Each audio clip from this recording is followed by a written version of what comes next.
देश न्यूज में आपका स्वागत है। मैं हूं आपके साथ धर्मिष्ठा और आप देख रहे हैं हमारा खास कार्यक्रम चक्कर राजनीति का। विधानसभा चुनाव की तरह भाजपा लोकसभा चुनाव में भी चौंका सकती है।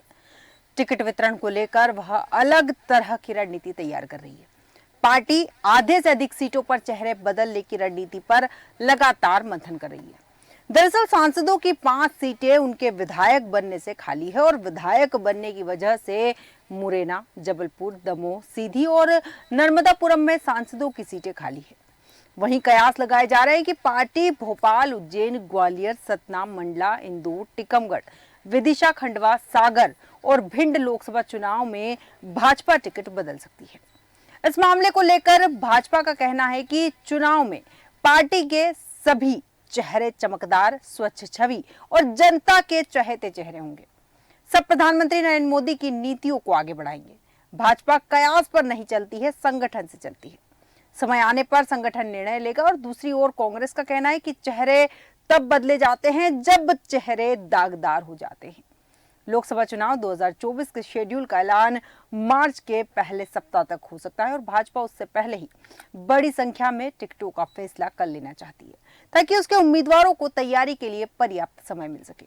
वहीं उत्तर प्रदेश, मध्य प्रदेश जैसे बड़े राज्यों में भाजपा फेर बदल भी करने जा रही है और चर्चा है कि बड़ी संख्या में नए चेहरों को ही टिकट दिए जा सकते हैं। मध्य प्रदेश में लोकसभा की 29 सीटें हैं और यहाँ 1.5 दर्जन से ज्यादा सांसदों को हटाकर नए चेहरों को मौका देने की रणनीति बन रही है। पार्टी की ओर से तय प्रभारियों ने अपने डिटेल रिपोर्ट नेतृत्व को सौंप दी है। इस पर मंथन के बाद ही टिकटों के ऐलान होने शुरू होंगे। माना जा रहा है कि फरवरी के आखिरी सप्ताह से भाजपा अपने उम्मीदवारों के नाम फाइनल करना शुरू कर देगी। पिछले दिनों ही खबर आई थी कि भाजपा नेतृत्व 70+ की उम्र और कमजोर फीडबैक वाले नेताओं को दोबारा मौका नहीं देगी और इस खबर के बाद से ही वे नेता पसोपेश में है जिनकी उम्र अधिक है और रिपोर्ट कार्ड भी उनके पक्ष में नहीं दिख रहा। भाजपा को लगता है कि इसके जरिए एंटी इनकम्बेंसी की भी काट होगी और नया नेतृत्व भी उभर सकेगा। लोकसभा चुनाव में भाजपा का सियासी गणित मध्य प्रदेश में लंबे समय से अनुकूल है। 2014 के लोकसभा चुनाव में पार्टी को 27 तो 2019 के चुनाव में 28 सीटें मिली थी। इस बार वह छिंदवाड़ा में भी पूरा जोर लगा रही है। मध्य प्रदेश के विधानसभा चुनाव में उसने नया पेंतरा चलते हुए अपने 7 सांसदों को मैदान में उतारा था। इनमें से 6 ने विजय हासिल करी। सिर्फ सतना और मंडला में ही उसे हार का सामना करना पड़ा। तय है कि इस बार मुरैना, जबलपुर, दमोह, सीधी, होशंगाबाद में इस बार नए चेहरों को मौका दिया जाएगा। इसके अलावा सतना सांसद गणेश सिंह और मंडला सांसद फग्गन सिंह कुलस्ते को विधानसभा चुनाव हार जाने के कारण टिकट से वंचित कर दिया जाए। वैसे भी भाजपा ने तय किया है कि किसी विशेष परिस्थिति को छोड़कर वह इस बार 3 बार चुनाव जीत चुके नेताओं को टिकट नहीं देगी। उनका उपयोग अब संगठन में किया जाएगा। ऐसे में इन दोनों नेताओं का टिकट लगभग कटना तय है। इसके अलावा 7 बार के सांसद और केंद्र में सामाजिक न्याय और अधिकारिता मंत्री वीरेंद्र कुमार खट्टिक का टिकट भी खतरे में नजर आ रहा है। धार से सांसद छत्तर सिंह दरबार भी इसी क्राइटेरिया में आ रहे हैं। केंद्र में लगातार तीसरी बार सरकार बनाने के लिए तत्पर भाजपा मध्य प्रदेश में मिशन 29 का लक्ष्य लेकर चल रही है और मोदी लहर के चलते पिछले 2 लोकसभा चुनाव में भाजपा का गढ़ बन चुके हृदय प्रदेश में इस बार टिकटों को लेकर भारी मंथन हो रहा है। पार्टी कई पुराने चेहरों को बदलने के मूड में है तो कुछ परंपरागत जीत वाली सीटों पर भी वह नए लोगों को मौका देना चाहती है। प्रदेश भाजपा की चुनाव समिति की बैठक हो चुकी है जिसमें कुछ सीटों के लिए पैनल बने हैं, पर अंतिम फैसला दिल्ली में ही होगा और पार्टी की केंद्रीय चुनाव समिति की बैठक दिल्ली में 20 फरवरी को होना है और इसमें कुछ नाम पर फैसला ले लिया जाएगा, यानी कि ले लिया गया है। भाजपा का राष्ट्रीय अधिवेशन 17 और 18 फरवरी को नई दिल्ली में हुआ और इसमें पार्टी अपने विचार, अपने प्रचार अभियान का खुलासा कर चुकी है। हालांकि ये तय इस बार का पूरा चुनाव प्रचार लोक लुभावन योजना और राम मंदिर के इर्द गिर्द ही घूमना है। राष्ट्रीय अधिवेशन में वरिष्ठ नेताओं की मौजूदगी में कोर ग्रुप की बैठक भी हुई जिसमें पार्टी अपने टिकट वितरण की गाइडलाइन और क्राइटेरिया भी तय कर चुकी है। अयोध्या में रामलला की प्रतिमा स्थापना को मिले अपार समर्थन से उत्साहित भाजपा इस बार 400 पार का लक्ष्य लेकर आगे बढ़ रही है। 20 फरवरी को पार्टी की केंद्रीय चुनाव समिति की बैठक हुई और सूत्रों की माने तो इस बैठक में देश की 75 से अधिक लोकसभा सीटों पर कैंडिडेट्स तय हो जाएंगे। इसमें 5 सीटें मध्य प्रदेश की शामिल करने का तय भी किया गया है। भोपाल, इंदौर, विदिशा, होशंगाबाद, उज्जैन, ग्वालियर, इंदौर समेत कई सीटों को भाजपा का गढ़ माना जाता है और इन लोकसभा क्षेत्रों में पिछले 2 दशक से कांग्रेस को जीत नसीब नहीं हुई। इनमें भोपाल, विदिशा, ग्वालियर लोकसभा क्षेत्रों में पार्टी प्रत्याशी बदलती रहती है और लोकसभा में भोपाल 2014 में पार्टी ने आलोक संचर पर मैदान में उतारा था, पर 2019 में प्रज्ञा ठाकुर को प्रत्याशी बनाया गया था। इस बार उन्हें फिर टिकट मिले, इसमें संदेह है। इसी तरह विदिशा में भी रमाकांत भार्गव के टिकट पर अनिश्चय के बादल मंडरा रहे। इंदौर सीट पर लंबे समय तक सुमित्रा महाजन जीतती रही है और पिछले चुनाव में पार्टी ने उन्हें विश्राम देकर शंकर लालवानी को मैदान में उतारा। वे विजय भी रहे, पर इस सीट पर इस बार कई नेता दावेदारी जता रहे हैं। उज्जैन में 2014 में सांसद रहे चिंतामन मालवीय का टिकट काटकर अनिल फिरोजिया को मौका दिया गया। इस बार भी नया चेहरा सामने आ सकता है। दरअसल मध्य प्रदेश को लेकर पार्टी बेहद आश्वस्त है। वह जानती है कि अधिकांश लोकसभा क्षेत्र उसके गढ़ बन चुके हैं। ऐसे में वह किसी भी नेता को टिकट तो दे सकती है और उसकी जीत तय मानी जाती है। यही वजह है कि इन सीटों पर पार्टी नए नए प्रयोग करती रहती है। विधानसभा के बजट सत्र के दौरान कांग्रेस के साथ ही भाजपा के विधायक भी सरकार पर यहां हमलावर दिखे। अपने क्षेत्र की समस्याओं, अफसरों की कार्यप्रणाली आदि को लेकर भाजपा विधायकों ने ही सरकार को यहां घेरा। भाजपा के 2 विधायक अपनी ही सरकार के खिलाफ मुखर हो गए। एक विधायक ने कहा कि उनके क्षेत्र में अस्पताल कहीं और स्वीकृत हुआ है, बन कहीं और रहा है। वहीं सिंचाई सुविधाओं को लेकर सिरोंज विधायक उमाकांत शर्मा ने कहा कि मैं 5 साल से गिड़गिड़ा रहा हूं, मेरी तो बात सुन लीजिए। प्रश्नकाल के दौरान सुवासरा विधायक हरदीप सिंह डंग ने कहा कि सीतामऊ में सिविल अस्पताल जहां स्वीकृत हुआ और उस जगह पर भूमि पूजन भी जनप्रतिनिधियों ने कर दिया, उसके बाद अन्य स्थान पर निर्माण कार्य शुरू कर दिया गया। उन्होंने इस निर्माण कार्य को रोकने की मांग भी की है। उप मुख्यमंत्री राजेंद्र शुक्ल का कहना था कि जिस जगह भूमि पूजन हुआ था वह स्थान छोटा था, लिहाजा दूसरे स्थान पर भवन बनाया जा रहा है। इस पर विधायक का कहना है कि यह सब ठेकेदार और अफसरों की मिली भगत से हो रहा है। उन्होंने अस्पताल का निर्माण कार्य रोकने और पूरे मामले की जांच की मांग की है। इस पर मंत्री का कहना था कि निर्माण पर अब तक 75 लाख से अधिक खर्च हो चुका है, इसलिए इसे रोकना संभव नहीं है। वहीं सिरोंज विधायक उमाकांत शर्मा ने अपने विधानसभा क्षेत्र की सिंचाई परियोजना से जुड़ा मामला उठाया। उन्होंने क्षेत्र में चल रही सिंचाई परियोजनाओं की स्थिति समेत अन्य जानकारी मांगी। उनका कहना था कि वे पिछले 5 साल से गिड़गिड़ा रहे हैं, उनकी बात सुनी जाए। इस पर मंत्री ने कहा कि सिरोंज क्षेत्र में जनवरी 2024 में 18 हेक्टेयर क्षेत्र में सिंचाई का प्रस्ताव तैयार हो गया। इसका जल्द परीक्षण कराकर इस पर काम शुरू किया जाएगा। प्रदेश में कई स्कूलों के पास अपने भवन नहीं है, तो कई स्कूल अति जर्जर भवनों में चल रहे हैं, उनमें शौचालय तक नहीं है और राज्य विधानसभा में कुंवर सिंह टेकाम और ओमकार सिंह मरकाम ने इस मामले को उठाया। सीधी जिले के सिकार, जमुआ, छुही एवं घरभरा में स्कूलों के भवनों का निर्माण का मामला उठाया और इस पर परसवाड़ा विधायक ने कहा कि उनके क्षेत्र में कई जगहों पर 12 तक स्कूल न होने से बच्चियों को 10 से 12 किलोमीटर दूर जाना पड़ता है। वहीं चमचाबाद विधायक सूर्य प्रकाश मीणा ने अपने क्षेत्र के जर्जर शाला भवनों के निर्माण की मांग की। विधानसभा सदस्यों द्वारा उन्हें आवंटित अलमारी के खाने से अपना साहित्य न निकालने के लिए अध्यक्ष को आग्रह करना पड़ा। अध्यक्ष ने कहा कि सदस्यों को विधानसभा से जो साहित्य आदि मिलता है उन्हें कतिपय विधायक नहीं उठा रहे, जिससे उनकी अलमारियां भर गई है और उनमें अब नया साहित्य रखने की जगह नहीं है। उन्होंने सदस्यों से कहा है कि उन्हें आवंटित अलमारी के खाने से रोज साहित्य उठाए। वहीं प्रश्नकाल के बाद विधायकों द्वारा एक दूसरे की सीट के पास जाकर बैठने और बात करने पर अध्यक्ष नरेंद्र सिंह तोमर ने उन्हें हिदायत दी कि सदस्य सदन में इधर उधर भ्रमण न करें, अपनी अपनी जगह पर बैठे और मध्य प्रदेश में अब भ्रष्ट अफसरों की फाइलों से जल्द ही धूल हटेगी। लोकसभा चुनाव के पहले मध्य प्रदेश में कई विधायक हैं जो अपनी ही पार्टी को घेर रहे हैं, अपनी ही पार्टी पर निशाना साध रहे हैं और अपनी ही पार्टी पर सवाल उठा रहे हैं। वहीं सीएम मोहन यादव की अगर बात की जाए तो वो एक्शन मोड में नजर आ रहे हैं और उसी के तहत कहा जा रहा है कि मध्य प्रदेश में अब भ्रष्ट अफसरों की फाइलों से जल्द ही धूल हटेगी। इसकी वजह है कि भ्रष्टाचार में फंसे अधिकारियों कर्मचारियों के अभियोजन के मामलों को अब खुद मुख्यमंत्री सचिवालय देखेगा। दरअसल विगत कुछ दिनों से मुख्यमंत्री ने भ्रष्ट अफसरों के खिलाफ कार्रवाई करने का संकेत देते हुए ऐसे अफसरों की सूची बनाने के निर्देश दिए थे। उसके बाद राज्य सरकार भ्रष्ट अधिकारियों कर्मचारियों के मामले में सख्त कदम उठाने की तैयारी में है। मुख्यमंत्री कार्यालय के निर्देश पर सामान्य प्रशासन विभाग ने भ्रष्ट अधिकारियों कर्मचारियों से जुड़े प्रकरणों को अगली समीक्षा बैठक में मुख्यमंत्री डॉक्टर मोहन यादव के सामने रखने की पूरी तैयारी कर ली है। भ्रष्टाचार से जुड़े ये ऐसे प्रकरण हैं जिनमें जांच एजेंसी लोकायुक्त और ईओडब्ल्यू ने जांच पूरी कर ली है और अभियोजन स्वीकृति के लिए शासन संबंधित विभाग से अनुमति मांगी है।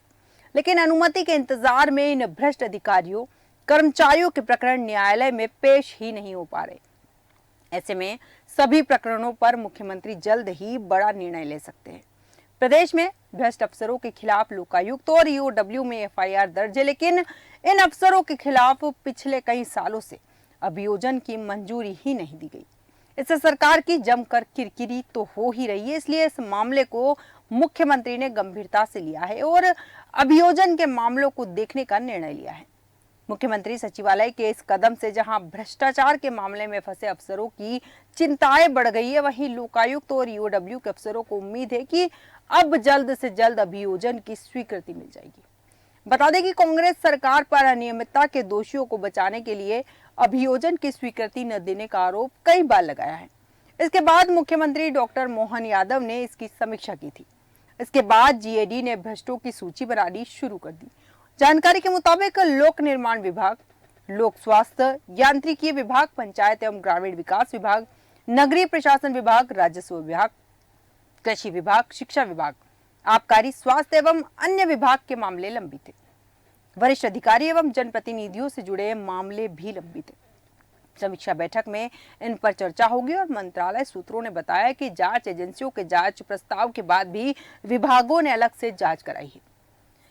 जानकारी के अनुसार राज्य सरकार भ्रष्ट अधिकारियों कर्मचारियों के मामले में सख्त कदम उठाने की तैयारी में है। मुख्यमंत्री कार्यालय के निर्देश पर सामान्य प्रशासन विभाग ने भ्रष्ट अधिकारियों कर्मचारियों से जुड़े प्रकरणों को अगली समीक्षा बैठक में मुख्यमंत्री डॉक्टर मोहन यादव के सामने रखने की पूरी तैयारी कर ली है। भ्रष्टाचार से जुड़े ये ऐसे प्रकरण हैं जिनमें जांच एजेंसी लोकायुक्त और ईओडब्ल्यू ने जांच पूरी कर ली है और अभियोजन स्वीकृति के लिए शासन संबंधित विभाग से अनुमति मांगी। लेकिन अनुमति के इंतजार में इन अधिकारियों कर्मचारियों के प्रकरण न्यायालय में पेश ही नहीं हो पा रहे। ऐसे में सभी प्रकरणों पर मुख्यमंत्री जल्द ही बड़ा निर्णय ले सकते हैं। जानकारी के मुताबिक सामान्य प्रशासन विभाग प्रदेश के अधिकारी कर्मचारियों के विरुद्ध विभिन्न जांच एजेंसियों में दर्ज प्रकरणों में अभियोजन की स्वीकृति की निगरानी के लिए काम करना शुरू कर दिया है। इसमें सभी जांच एजेंसियां अभियोजन की स्वीकृति के लिए शासन को भेजे गए प्रकरणों की जानकारी मांगी गई है। अखिल भारतीय सेवा के अधिकारियों के विरुद्ध अभियोजन की स्वीकृति भारत सरकार के स्तर पर लंबित होगी तो ये भी पता चल जाएगा कि अकेले लोकायुक्त संगठन में लगभग 25 और ईओडब्ल्यू में 10 आईएएस, आईपीएस और आईएफएस अधिकारियों के विरुद्ध अभियोजन की स्वीकृति लंबित है। कई अधिकारी अपने प्रभाव का इस्तेमाल कर स्वीकृति नहीं मिलने देते। यही कारण है कि 10 वर्ष से भी ज्यादा कुछ पुराने मामलों में अब तक स्वीकृति नहीं मिली। जानकारी के मुताबिक प्रदेश में स्थिति यह है कि 24 विभागों के 90 कर्मचारियों के खिलाफ ईओडब्ल्यू में एफआईआर दर्ज है, लेकिन सरकार ने इन अफसरों के खिलाफ पिछले कई सालों से अभियोजन की मंजूरी ही नहीं दी। इनमें से कुछ तो ऐसे हैं जिनके खिलाफ 2017 में मामला दर्ज हुआ था। मध्य प्रदेश में इस दौरान 2 बार सरकार बदल गई, लेकिन इन अफसरों का कुछ नहीं बिगड़ा। पिछले साल सीएम शिवराज सिंह चौहान अचानक एक्शन में आ गए थे, औचक निरीक्षण करने लगे थे। मैसेज ये दिया था कि भ्रष्टाचार और लापरवाही बर्दाश्त नहीं की जाएगी। आपको ये भी जानकर बड़ी हैरानी होगी कि मध्य प्रदेश में साल 2021 में सरकारी अधिकारी और कर्मचारियों के भ्रष्टाचार में पकड़े जाने के मामले साल 2020 के मुकाबले 65% तक बढ़ गए, लेकिन पूरे साल की भ्रष्टाचारी सलाखों के पीछे नहीं पहुंचा। जबकि इनमें से 200 सरकारी अधिकारी और कर्मचारी तो रिश्वत लेते पकड़े गए थे। नेशनल क्राइम रिकॉर्ड ब्यूरो के आंकड़े भ्रष्टाचारियों पर मेहरबानी की ऐसी ही एक और कहानी बयां करते हैं। भ्रष्टाचार निवारण अधिनियम 1988 और कानून है जिसकी अलग अलग धाराओं के तहत भ्रष्टाचारियों पर एफआईआर दर्ज की जाती है। चाहे वो सीबीआई हो या फिर प्रदेशों में लोकायुक्त और एंटी करप्शन ब्यूरो। यानी भ्रष्टाचारियों पर कार्रवाई के लिए पूरे देश में एक कानून है और इस कानून की धाराओं में मामला दर्ज होने के बाद होता क्या है। भ्रष्टाचार से जुड़े प्रकरणों की पिछली समीक्षा बैठक तत्कालीन शिवराज सरकार के समय विधानसभा चुनाव से पहले हुई। तब मुख्यमंत्री ने अभियोजन के मामले तत्काल निपटाने के निर्देश दिए, लेकिन विभागों ने इसे गंभीरता से नहीं लिया। अब एक बार फिर मुख्यमंत्री भ्रष्ट अधिकारियों कर्मचारियों के लंबित प्रकरणों की समीक्षा करने जा रहे हैं। ऐसे मामलों के लिए एक समिति गठित की गई है जिसमें मुख्यमंत्री समेत मंत्री भी है। हालांकि अभी बैठक की तिथि निर्धारित नहीं हुई है और सामान्य प्रशासन विभाग के सूत्रों के अनुसार मुख्यमंत्री कभी भी बैठक बुला सकते हैं जिसमें भ्रष्ट अधिकारियों कर्मचारियों को लेकर कड़ा निर्णय लिया जा सकता है। मुख्य तकनीकी परीक्षक पर भी फैसला हो सकता है और प्रदेश में सभी तरह के निर्माण कार्यों की तकनीकी जांच के लिए गठित संस्था मुख्य तकनीकी परीक्षक सीटीए सतर्कता को लेकर भी फैसला होना है, क्योंकि बुंदेलखंड पैकेज घोटाले की जांच के बाद सीटीए का मध्य प्रदेश में अस्तित्व खत्म सा हो गया। लंबे समय से सीटीए की नियुक्ति नहीं हो पाई और सरकार ने सीटीए पर ध्यान ही देना बंद कर दिया। हालांकि सीटीए को बंद करने या फिर से ताकतवर बनाने पर भी फैसला होना है। देश में अब की बार 400 पार के लिए भाजपा ने राष्ट्रीय अधिवेशन में रोड मैप तैयार कर लिया। अब प्रदेश इकाइयों को उस रोड मैप पर काम करना है और उसी काम के तहत CM Mohan Yadav action mode पे नजर आ रहे हैं। कहीं ना कहीं जनता के बीच में अपनी वो छवि प्रस्तुत करने की कोशिश की जा रही है कि भ्रष्टाचारियों पर तुरंत एक्शन लिया जा रहा है, चाहे वो अधिकारी ही क्यों ना हो। ऐसे में सीएम मोहन यादव अपनी एक नई छवि निर्मित करने जा रहे हैं और यहाँ मध्य प्रदेश में मिशन 29 के लिए रणनीति बनाने भाजपा की प्रदेश कार्य समिति की बैठक जल्द होने वाली है। इस बैठक में राष्ट्रीय अधिवेशन के रोड मैप पर चर्चा हुई और उसके क्रियान्वयन का कार्यक्रम भी बनाया जाएगा। इस बार के चुनाव में पार्टी कांग्रेस के परिवारवाद, भ्रष्टाचार और तुष्टीकरण को चुनावी मुद्दा बनाकर मैदान में उतरेगी। भाजपा के राष्ट्रीय अधिवेशन में प्रधानमंत्री नरेंद्र मोदी, अध्यक्ष जेपी नड्डा ने जो चुनावी मंत्र दिया है उसे साकार करने की रणनीति बनाने के लिए मध्य प्रदेश भाजपा संगठन जल्द ही प्रदेश कार्य समिति की बैठक करने जा रहा है। भाजपा के राष्ट्रीय अधिवेशन में जीत को लेकर पूरी तरह से आश्वस्त प्रधानमंत्री नरेंद्र मोदी ने लोकसभा चुनाव को देश का भाग्य बदल देने वाला समय बताया। फिर से वापसी की हुकार भरते हुए उन्होंने चुनावी प्रचार का रोड मैप भी बताया और कार्यकर्ताओं को मोदी सरकार के 10 साल के काम और अगले 5 साल के प्लान के साथ हर लाभार्थी और मतदाता तक पहुंचने की अपील की। तीसरी बार भाजपा सरकार को जरूरी बताते हुए प्रधानमंत्री ने कार्यकर्ताओं से अगले 100 दिनों तक पूरे जोश और उत्साह के साथ जुटने का आह्वान किया। पार्टी के राष्ट्रीय अधिवेशन में 2 बड़े प्रस्ताव पेश किए गए। इन्हीं प्रस्तावों के आधार पर भाजपा का चुनाव अभियान चलाया जाएगा। पहला राजनीतिक प्रस्ताव देश के गृह मंत्री अमित शाह ने पेश किया, विकसित भारत मोदी की गारंटी। दूसरा पृथक से प्रस्ताव राम मंदिर को लेकर पेश किया गया। राजनीतिक प्रस्ताव में कहा गया कि 10 वर्षों में भारत ने देश की महान लोकतांत्रिक एवं संवैधानिक परंपराओं के साथ साथ देश की सांस्कृतिक विरासत का सम्मान किया। बीते 10 वर्षों में देश की जनता ने मोदी की गारंटी को देश के घर घर में पहुंचते देखा और इन गारंटियों के कल पर देश के 25 करोड़ लोगों को गरीबी रेखा से निकलते भी देखा। उनके नेतृत्व में बीते 10 साल में चुनावी सफलता के भी नए आयाम गढ़े गए। कच्छ से लेकर कामरूप तक और कश्मीर से कन्याकुमारी तक भाजपा हर दिल की धड़कन बनी। 10 पेज के इस राजनीतिक प्रस्ताव में उपलब्धियों से भरे 10 वर्ष और मोदी की गारंटी का विस्तार से जिक्र किया गया। तो विधानसभा चुनाव और उपचुनाव में देश को 10 सालों में मिली सफलता पर फोकस भी किया गया। प्रस्ताव में इस बार का खास तौर पर जिक्र किया गया कि मोदी सरकार ने पहली बार देश के सर्वोच्च सम्मान को एलिट कैटेगरी से बाहर निकाला है और ये प्रस्ताव अब गुमनाम समाज सेवियों को मिल रहे हैं। प्रस्ताव में विश्वास व्यक्त किया गया है कि प्रधानमंत्री के नेतृत्व में भाजपा इस बार 370 के आंकड़ों को प्राप्त करेगी और एनडीए गठबंधन 400 पार पहुंचेगा। राम मंदिर पर आए प्रस्ताव में सुप्रीम कोर्ट के फैसले के बाद प्रधानमंत्री द्वारा राम मंदिर निर्माण और रामलला की प्रतिमाओं के प्राण प्रतिष्ठा के लिए किए गए प्रयासों को विस्तार से जिक्र किया है। इस प्रस्ताव में कहा गया है कि दिव्य मध्य मंदिर का निर्माण देश के लिए एक ऐतिहासिक और गौरवशाली उपलब्धि है। अब मध्य प्रदेश भाजपा प्रदेश कार्य समिति की बैठक में रणनीति बनाकर चुनावी मोर्चा संभालेगी। पार्टी ने तय किया है कि वह प्रधानमंत्री नरेंद्र मोदी के 10 सालों के कार्यकाल में हुए विकास, आमजन से जुड़ी योजनाओं, राम मंदिर को लेकर जनता के बीच जाएगी और इसके साथ ही कांग्रेस के परिवारवाद, भ्रष्टाचार और तुष्टीकरण को भी चुनाव में मुद्दा बनाएगी। राष्ट्रीय अधिवेशन के एक पखवाड़े के भीतर राज्यों से प्रदेश कार्य समिति करने को कहा गया है और माना जा रहा है कि भाजपा की प्रदेश कार्य समिति इस महीने के अंत या फिर मार्च के पहले हफ्ते में होगी और उसके बाद मोदी का संदेश जिलों में भेजा जाएगा। राष्ट्रीय अधिवेशन में हुए 4 सत्रों के माध्यम से कार्यकर्ताओं का साफ संदेश दिया गया है कि प्रधानमंत्री नरेंद्र मोदी देश की आशा है और विपक्ष हताशा में है। विपक्ष के काम में कमियां निकालेंगे, हम विकास की अपनी योजनाओं को लेकर जनता के बीच जाएंगे। इसके लिए पार्टी ने अपने गांव चलो अभियान को और ज्यादा गति देने को कहा। राम मंदिर मुद्दे को भी जनता के बीच प्रभावी तरीके से रखने के लिए अधिवेशन में नेताओं ने आह्वान किया। अधिवेशन के बाद हुई प्रमुख पदाधिकारियों की बैठक में तय किया गया कि अगले एक पखवाड़े के भीतर राज्यों में प्रदेश कार्य समिति की बैठक होगी। इसके बाद जिला और मंडल स्तर तक की कार्य समिति की बैठकें होगी और राष्ट्रीय अधिवेशन में लिए गए निर्णयों के बारे में हर कार्यकर्ता को बताया जाएगा। जल्द ही प्रदेश को अगले 3 महीने का चुनावी रोड मैप भी मिल जाएगा। राष्ट्रीय अधिवेशन में मतदाताओं को जोड़ने का लक्ष्य तय किया गया और मोदी के मंडल प्रभारियों को हर एक पन्ना प्रमुख से 30 दिन में कम से कम एक बार मिलने को कहा है।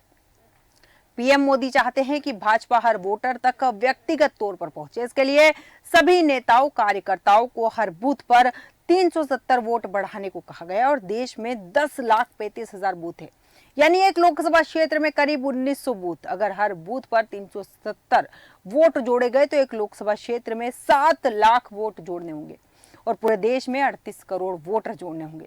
प्रधानमंत्री मोदी ने कार्यकर्ताओं को हर लाभार्थी तक पहुंचकर प्रधान सेवक का प्रमाण पत्र पहुंचाने को कहा है। लाभार्थी के साथ मिलने पर कार्यकर्ताओं को नमो ऐप के सहारे लाभार्थी को मोदी की चिट्ठी भी देने को कहा। इसके साथ ही उन्होंने पिछले 10 साल के काम और 5 साल के प्लान के साथ हर मतदाता तक पहुंचने की जरूरत बताई।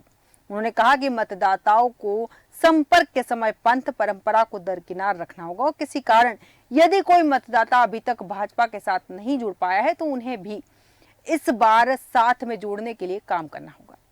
प्रदेश में राष्ट्रीय अधिवेशन के संकल्पों का क्रियान्वयन कैसे करना है, इसका निर्णय प्रदेश कार्य समिति में होना है और मध्य प्रदेश की राजनीति यानी भारतीय जनता पार्टी राज्य की सभी 29 लोकसभा सीटों को जीतने और हर बूथ पर 60% मतों के लक्ष्य के साथ आगे बढ़ रही है।